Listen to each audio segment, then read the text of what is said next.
we're in this series, a brand new series called GameChangers, and I've been stewing on this for the last year or so, trying to think about some of the amazing things that Jesus said that really changed the world. And in preparation for that, I was thinking about what have been some game changers in my life.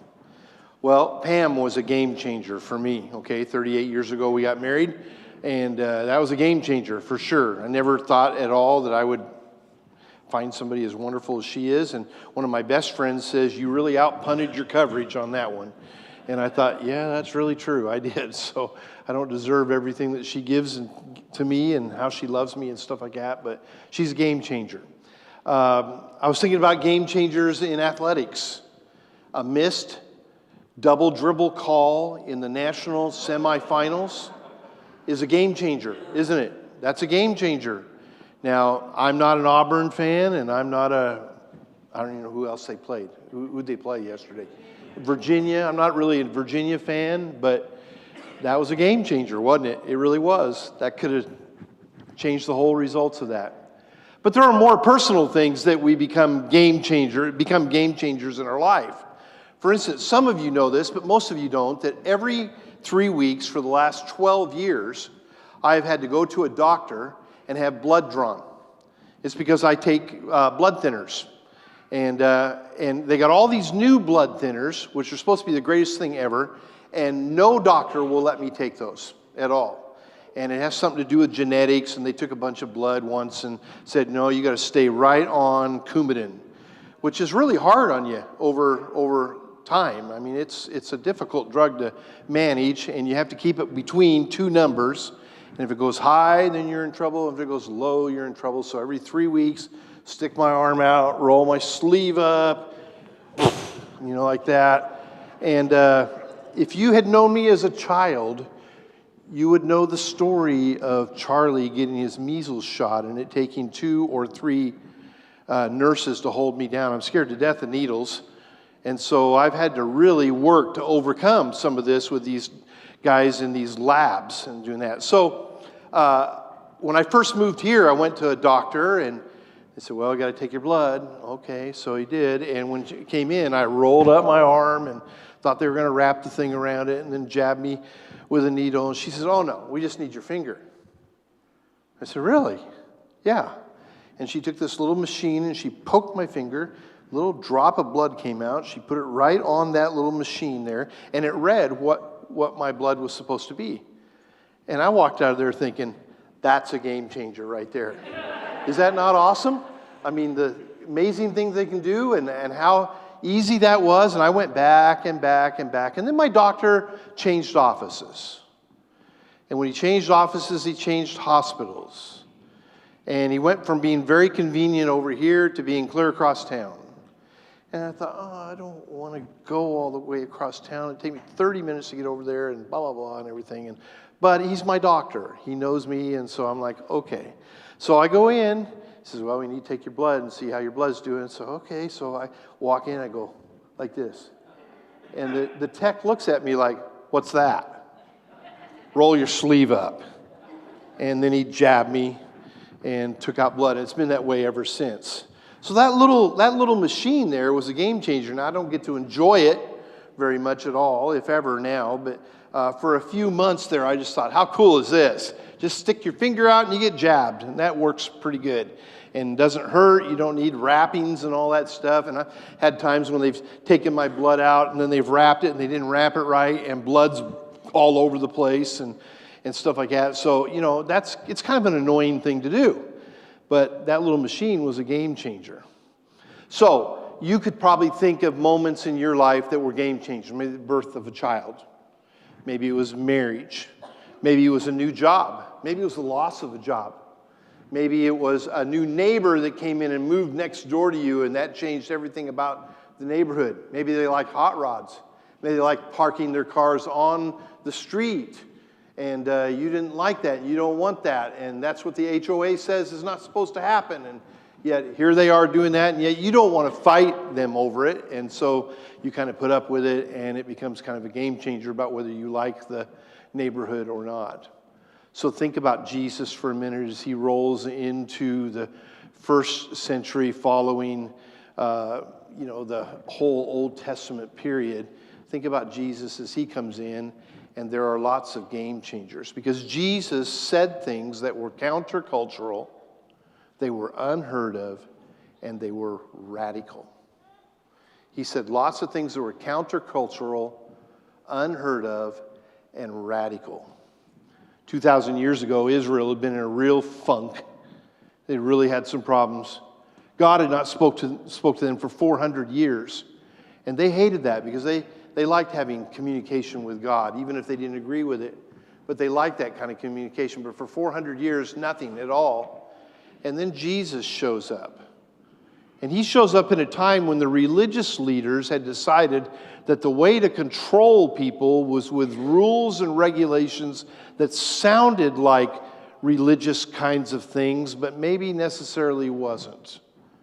The Old Testament has the law, and the law lays out all kinds of behaviors, all kinds of different things that you and I, or that they should do, the Jews should do. But these Jewish leaders took those laws and multiplied them by a bunch. And here's what they were trying to do. They were trying to control the people. Now listen, before you get too far into this and you think, well, this is kind of hard a little bit, rules and regulations are good, aren't they? I mean, have you ever driven down the road with somebody who's driving the wrong way on your side? I had that happen to me not long ago. And they were coming down my side of the street. And it's like, that's really petrifying. I can't imagine what that would be like on a freeway at 80 miles an hour. Okay? So I like rules. I like regulations. And they're important. And there are all kinds of them to manage how we go and how we manage in a city this size and so forth. And those are very important. They're kind of essential, really, to us living. There are rules and regulations about behavior. And one of the reasons that we have those rules and regulations is because we want society to be manageable. And we really would like society to be respectful. So if you have a gun, it's okay if you have a gun. You can even have a loaded gun. But you ought to not point it at your neighbor, right? That's going to get you in trouble. Or shoot at somebody in a car driving by. That's going to get you in trouble. We got rules and regulations about those kinds of things. But these teachers in the first century were teachers that really were people who wanted to control everybody around them to live underneath the weight of their authority. And so rules grew and expanded and expanded and expanded. And then Jesus comes in. And what we see about Jesus is that he has all these statements in the New Testament that are game changers. Really game changers. We're going to look at some of those over the next 8 weeks. We're going to only look at 8 of them. We won't even touch the surface on this, really. But they're important words that we can live our life by for sure. When we look at the ministry of Jesus, we see that crowds were thronging to them. Why? And we've seen this in some of our Sunday school classes that we've listened to and been a part of recently. We also see that when we just read through the Gospels, that crowds kept coming and the crowds kept getting bigger and bigger and bigger. And let's be honest, the crowds in part were there because they wanted to see a show. They loved what Jesus did. Maybe I'll go see what Jesus is doing this afternoon, and who knows, he may heal somebody, and that just feels really cool when somebody gets healed. That's good. Or maybe I don't have any food, and Jesus will provide food, like out of, 5 fish and a couple loaves of bread, maybe feed 1,000 people. And you think, oh, now that's a miracle. And guess what happened after all those kinds of miracles? The crowds got bigger and bigger and bigger and bigger, and people came and came and came. And we talked about that a little bit last week. We'll talk about it more today, about how Jesus really did not purposely try to draw crowds. If anything, he tried to thin the crowd out. Now think about that. That's different than today, isn't it? I mean, in 2019, everybody wants a crowd. And I heard somebody once say that anybody can draw a crowd. You can. If you do the right things, you can get a crowd. There's no doubt about it. And Jesus was doing all these things, and there were these crowds appearing, and they were getting bigger and bigger and bigger. People come to the church today, not a lot different than the way they were in the first century. A lot of people come to the church because of what the church can do for them. I'm going to go to this church. I'm going to feel better. I want to feel better about my life. And so in America, in Midwestern America, one of the things you do is you go to church. Maybe you'll feel better about things. People come to church because they've been told that there will be great things that will happen for them in their life. And again, they'll be better. I want to ask you a question, though, today. Does better always mean easier? No, it doesn't. Does better always mean more exciting? Not always, at all. And so when you get people to define what they're looking for in a relationship with a church, if it means that my life is going to be easier and it's going to be more exciting, there are churches that promise that. We don't, because Jesus didn't. As a matter of fact, Jesus promised something kind of different, which would thin the crowd out a little bit. And we'll look at that in just a second. We read from last week from John 6 how every time Jesus showed people or ministered to people, all people from all over the region showed up, and they would just come. And it wasn't just a few hundred, it often was thousands and thousands of people that would show up just to find out what he was going on. In John 6, Jesus says, "You are looking for me not because you saw the signs that I performed, but because you ate the loaves and had their fill." You had their fill. In other words, you liked the dinner that I put out. And everybody loves a potluck dinner, right? And so sometimes you'll have a church that they eat after church maybe once a month, and you may see the attendance swell on Potluck Sunday. I saw that in Iowa when I was preaching in Iowa, and this is back 30 years ago now. We'd see it swell on the first Sunday of the month because it was Potluck Sunday, and they would bring in all their food. It was just about 60, 70 people, and they were all over the age of whatever, okay? I mean, they were up there. And many of them were widows. And you know how hard it was to have a son who was like 4 or 5, maybe? Joel was 4 or 5. And it would be Potluck Sunday, and he'd think that's great, and there's all this chicken and all this food. And I would say, Joel, we go last. We don't go first. We go last. And there's a life principle in that. And so we would go last. And every time we had Potluck Sunday, there'd be no food left when Joel would get up to the table. And I'd say, okay, Joel, there's no food left. And he'd look at me, and you could just see the look on his face was, if you saw how much those people put on their plates, there'd be plenty of food left. And a lot of it was because these widows didn't eat a lot. But Potluck Sunday they did. They filled up, and they would come piled up over the plates and go and sit down and just munch down and everything. And I'd tell Joel, I'd say, Joel, we'll order pizza afterwards, and you can have pizza to eat. Okay. But he was 5 years old. And so this idea of these people coming to look for the food, that makes sense in John 6. And what it says in the Bible is that the crowd swelled and they swelled. And then Luke kind of introduces us to the time right after that. And he shows us a game-changing statement that Jesus made, which really caught people's attention. Jesus didn't care so much about the crowds. What he cared about was the people who really wanted to follow him, no matter whether it was easier, better, or harder.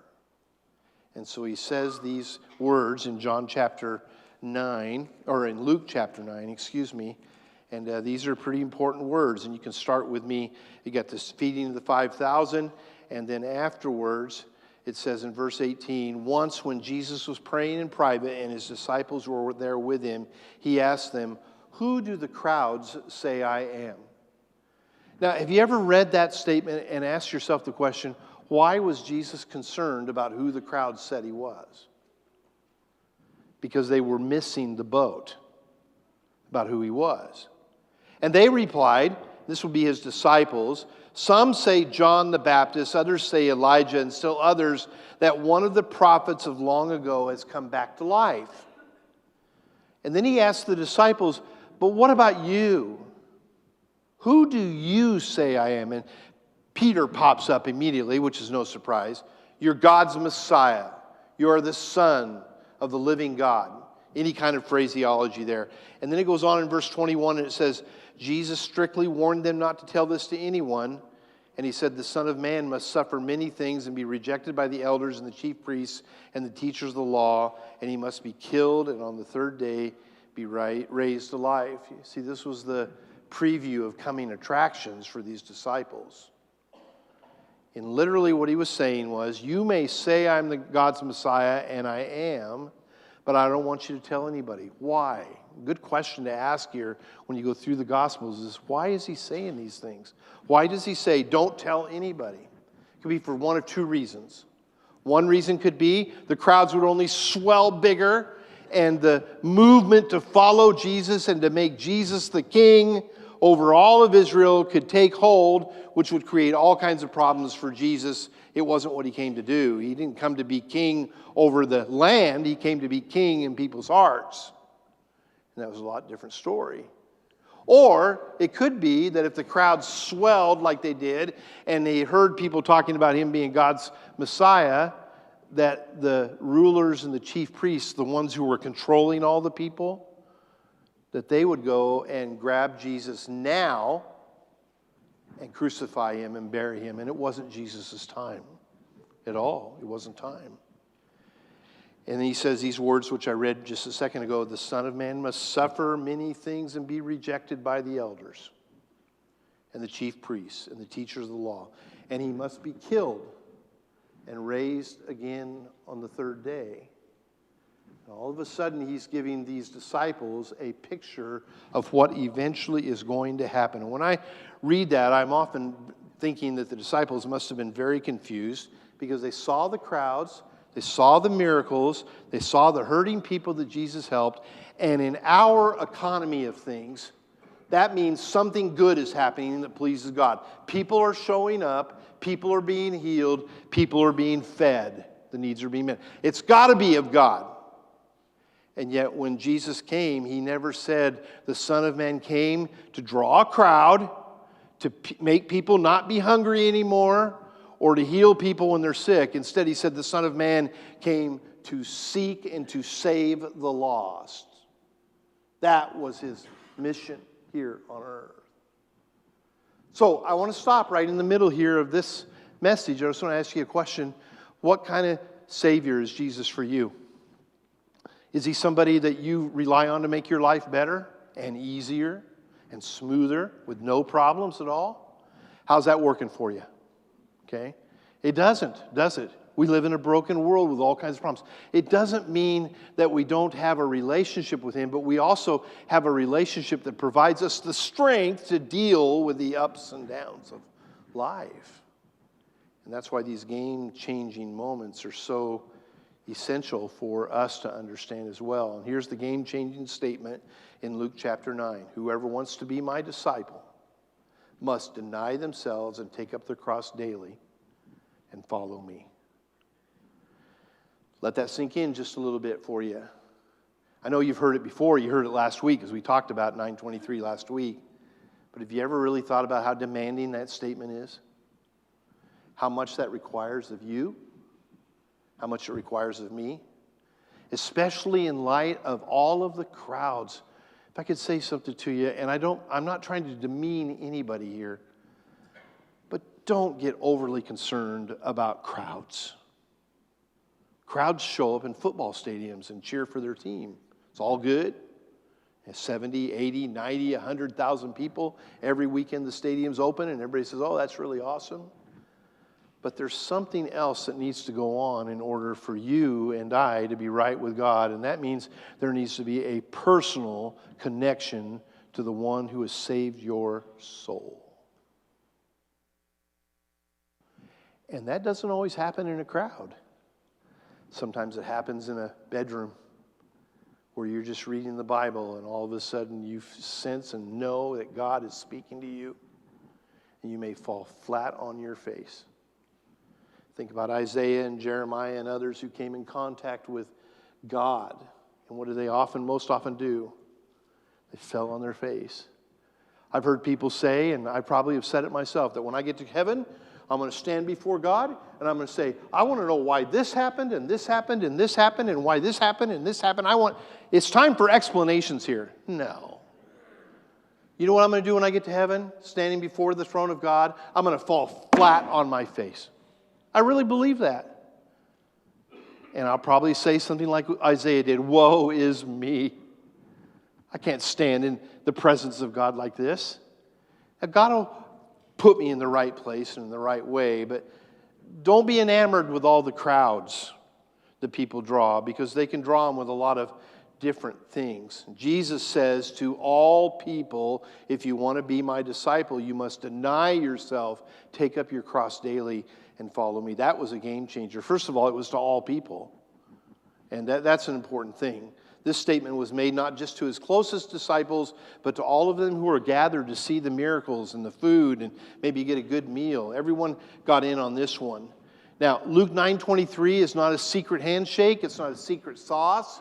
It's not something that we know that nobody else knows. It's just something that Jesus said, which was, if you want to be a disciple or a follower of Jesus, then it starts with you denying yourself, taking up your cross, and following him. That's where it starts. Why do you follow Jesus? I've asked that question over the years many times and get all kinds of answers. I follow Jesus because he gives me purpose. Yeah, I get that. It's good to a point. I follow Jesus because he provides me a community to be a part of. Awfully good to a point, isn't it? To have a community. I follow Jesus because he helps me endure tough times.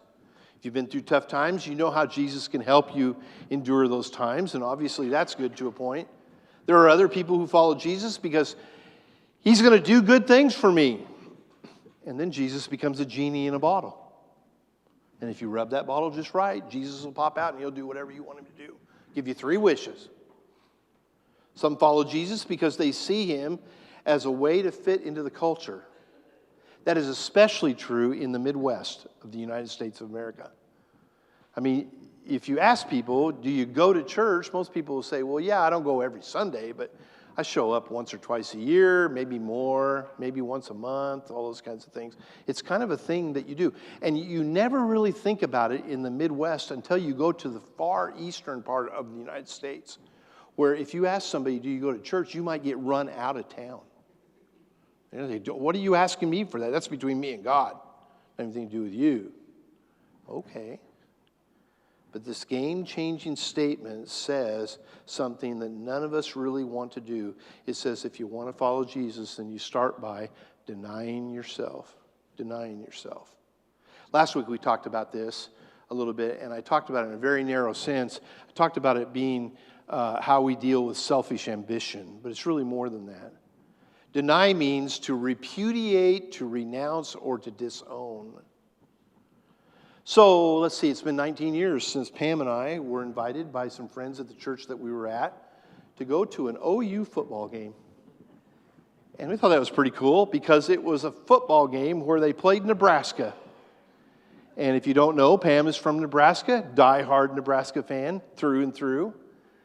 And she wore her Nebraska jersey or shirt or whatever it was that she wore. And I remember thinking, really? You're going to walk into enemy territory advertising that you're the enemy? No way would Pam ever deny her Huskers. Ever. And so the Huskers were number 1 in the country that week. OU had just come off several bad seasons, but they were making a turn, and you could kind of see it. They won the national championship that year or the year after, I can't remember. But they were good. They beat Nebraska that day. And, you know, all these people around us in the stadium, they were kind of nice to us until they started winning, and then they got kind of derogatory.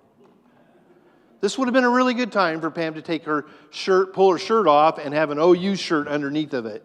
But she didn't at all. She would never deny that she's a Husker. Through and through. And that's the concept here that Jesus is talking about. When the going gets tough and things are hard, the one thing you want to do is deny yourself, but not deny Christ. By the way, who was it that was really famous in the scripture for denying Christ? It was Peter, the very one who had said, "You are God's Messiah." And then later when Jesus said, one of you is going to disown me, it was Peter who said, I will never disown you. I will never deny you. I will never repudiate you. I will never renounce you. And then what did he do? 3 times, over and over and over. And don't miss the depth of these words here. When he denied Christ, it wasn't just that he blew Christ off. It meant that he repudiated his knowledge of who Christ was. That runs pretty deep, doesn't it? When you think about it. Maybe another way to think about this is that there's only one person, or there's only room for one throne in your life. Now, I did something this week. I don't usually do this, but I did it this week. I took about an hour and a half, and I got on the internet, and I searched Google up and down to find a 2-seated throne. Could not find one. Nowhere. They showed me thrones of all kinds of religious thrones and kings' thrones and all of that. And it's amazing. I don't know if this is a big surprise to you, but it's amazing that when people say a throne, they usually only have room for one person on that throne. Now, I did see a 2-seater, but it looked like a love seat. And I thought, I'm not going to show them that. I don't think that's right. Because there's only room for one person on the throne, isn't there? And you get to decide who's going to be on that throne in your life. And some days you may struggle and it may be you. And some days you may struggle and it may be Jesus. And you may bounce back and forth. But when you decide that you are going to deny yourself, you are saying, Jesus, I want you to be on the throne of my life, in control. And in God's economy of things, we aren't on the throne. Jesus is. And when we get that, and when we understand that, it begins to make sense about us denying ourselves. And as I said last week, then we have to say no to ourselves and yes to Jesus and how he wants us to live. And that's the daily battle that we all face. For a second, think how it would be in your marriage, or as a parent, or as a grandparent, or as an employee, or an employer, or as it's a neighbor, or maybe you're on a softball team this summer that's going to play all the time. Maybe you're a ministry leader, whatever it is. Think how it would be if every day you got up and said, Jesus, I'm going to deny myself, and I'm going to let you lead my life. That's really what he's hunting for. That's what he's looking for. Then he says, take up your cross daily. And that's kind of an interesting phrase right there. It fits perfectly in the sentence if you understand what take up your cross is. The phrase has been co-opted, if you think about it, to mean something in this day that's different than what it meant in the first century Roman Empire, okay, and even in Jerusalem and Israel. Have you ever heard anybody say, well, this is just a cross I'm going to have to bear? You ever heard that? We've all heard that. You realize that there are people who actually say that about their spouse? I've heard it. Well, she's just a cross I've got to bear. Oh, that is really bad. Okay? There's problems there, isn't there? Or you think about it. Maybe it's a job. It's a cross I've got to bear. Children. Or maybe it's sickness. A cross that I've got to bear. Or some hardship or something like that. It's just a cross I've got to bear. And we've reduced this cross to a piece of jewelry we put around our neck and wear wherever we go, rather than thinking about it how the disciples would have thought about it, and how the people in the first century would have thought about it, and certainly how the Romans would have thought about it, in that it is an instrument of slow, torturous, and painful death. You don't just bear crosses like we use it today at all. Instead, we step away from that and look at those words and think, when he says take up your cross, it means that you are taking up the instrument of death in your life, where you die to yourself and raised to walk in a new life, as the Bible says. By the way, if you like your cross jewelry, that's great. I don't have a problem with that at all. But if you were to parallel what it was in the first century with what we do in the 21st century, we wouldn't wear a cross around our neck. We'd wear an electric chair. That's what we'd wear. And that really wouldn't even get it. We might end up wearing a syringe and a needle, those instruments of death to come along. So it doesn't really make sense, does it, to say, well, that's a cross that I've got to bear. Instead, what Jesus says, if you want to follow me, you must deny yourself and take up your cross daily. This is a daily exercise.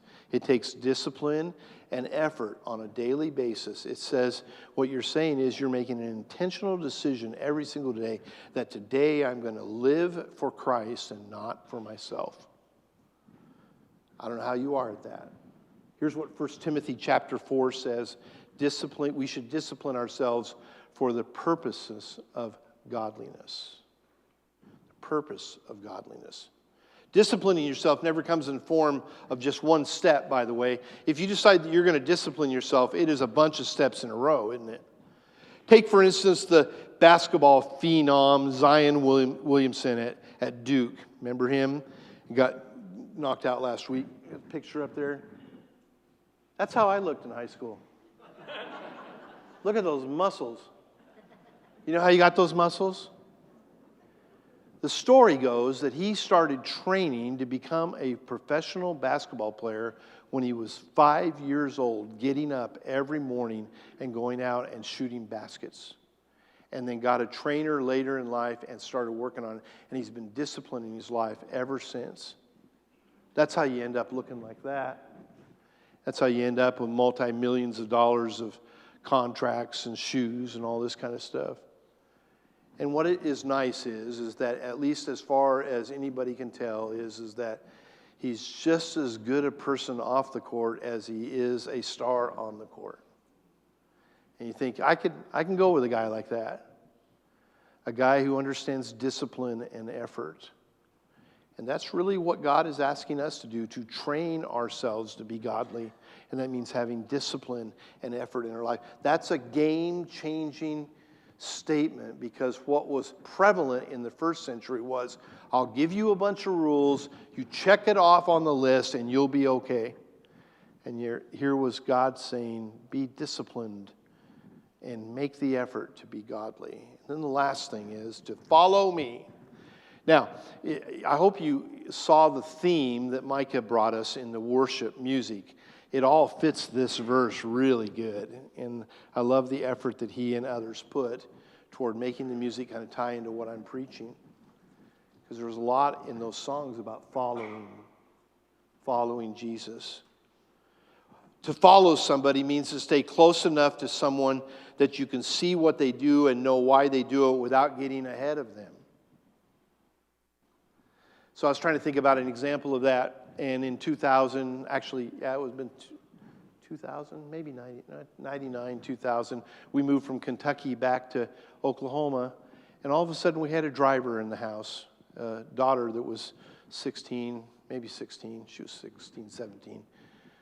And we had a car that needed to be driven. And I remember thinking, well, if we could just put that car on the truck. And we already had another car on the truck and everything. So I made an executive decision. Elizabeth, you get to drive the car back to Oklahoma.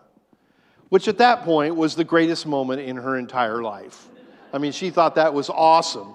And she has this brother who's 15, Joel, and so they stayed in the car. And I told him, I said, I want you to follow me. And it means I want you to stay where I can see you. I want you to stay close.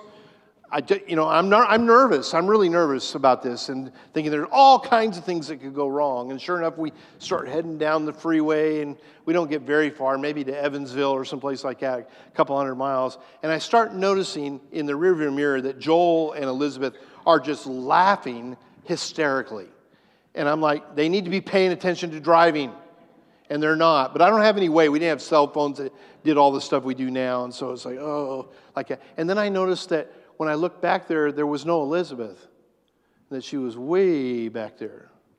And then down the road a little bit, I noticed that there wasn't Elizabeth, and she was tailgating me. And then way back there. And back and forth, kind of a thing. So finally, I did what every good father does. I pulled over. Get over here. Roll down your window. And I said, you know what? You are supposed to be following me. That means you've got to be close enough that I can see you, but not so close that we wreck. And quit this yo-yoing that you're doing. And I don't know what you're laughing about, but it better be good. And I turned around and stomped off in all victory, back to the car, thinking, boy, did I show them. And it was yo-yoing all the way back to Oklahoma, and they had such a great time. Now, we live that kind of life, don't we? We're close to Jesus, and then we're not close to Jesus. We see what Jesus does, and we can walk right in his footsteps, which is what he wants. But there are times when we get so far away from Jesus that we begin to kind of wander off, and we take our own path. Maybe other people think that the path that Jesus wants us to take isn't all that good. Can I say this with just as clear an expression as I can get? The way to live a life as a disciple of Jesus is to walk in the footprints that Jesus makes. Stay close to Jesus. And then when you hear the words, if anyone wants to follow me or be my disciple, he must deny himself, take up his cross daily, and follow me. What you're really doing is saying, there's only one person on my throne, that I'm going to take up this cross and die to myself, and I'm going to stay close to Jesus. And I can think of nobody better to follow than Jesus in this world. He's the best for you and me. Now, there's an old saying that gets thrown out once in a while, and I guess it's kind of good. It's the old saying that if you're not the lead dog, the scenery's all the same. You've heard that. But I want you to know that's not true of Jesus. Jesus is the lead dog in this pack. And where he takes us and how he gets us there is the best thing for us in all of our life. If we will just take a hold of this game-changing statement of Jesus, because you're always better off in the second spot behind Jesus, walking in his footsteps. Let's stand if you would, please. Bow your heads with me. Father, may we take these words that come from Jesus and apply them to our life. Each one of these game-changing statements that we're making in these next 2 months are statements that can really frame the life that you want us to live. And I pray that we would have courage to be able to do that today. We pray this in Jesus' name. Amen.